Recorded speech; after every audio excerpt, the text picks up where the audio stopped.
Darwin হারের পর Mackay টেস্টে ঘুরে দাঁড়ানোয় সন্তুষ্ট অস্ট্রেলিয়ার উইকেটরক্ষক অ্যালেক্স ক্যারি ইনজুরি থেকে ফিরে অসাধারণ পারফর্ম করায় শরীফুলকে ভাসিয়েছেন প্রশংসায়। বাংলাদেশের বিপক্ষে ভবিষ্যতে আরও টেস্ট খেলতে চান এই অজি উইকেটকিপার ব্যাটার। দীর্ঘ 23 বছর পর অস্ট্রেলিয়ায় টেস্ট খেলল বাংলাদেশ। প্রথম টেস্টের দুর্দান্ত জয়ের পর হাসান, মিরাজ, শান্তদের প্রশংসা করেছে পুরো ক্রিকেট বিশ্ব। তবে ম্যাকাই টেস্টে ঘুরে দাঁড়িয়েছে স্বাগতিকরা। 2 দিনেই টেস্ট জিতে সমতায় শেষ হয়েছে সিরিজ।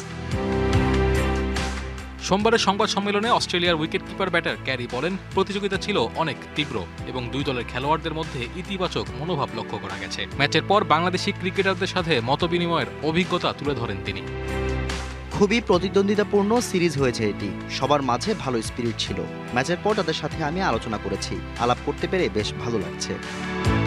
ম্যাকাই টেস্ট দুদিনে শেষ হলেও বাংলাদেশি পেসারদের অর্জন ছিল উল্লেখযোগ্য। চোট থেকে ফিরে আসা শরীফুল ইসলামের নিয়ন্ত্রিত ও প্রভাবশালী বোলিংয়ের বিশেষ প্রশংসা করেন ক্যানি।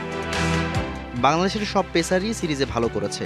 চোটের কারণে শরীফুল প্রথম টেস্ট খেলেনি, তবে দ্বিতীয় টেস্টে সে অসাধারণ ছিল। প্রথম দিনই তার কাঙ্ক্ষিত ফলাফল পেয়েছে। সে দারুণ করেছে। বাংলাদেশের সাথে আরও বেশি ম্যাচ খেলতে আগ্রহী এই অজি উইকেটকিপার ব্যাটার। আমাদের ম্যাচ অনেক কম হয়। বাংলাদেশ টেস্টে এখন ভালো দল। আশা করছি সামনে তাদের বিপক্ষে আরও টেস্ট খেলতে পারবো। আমিও সামনে তাদের বিপক্ষে খেলতে চাইবো।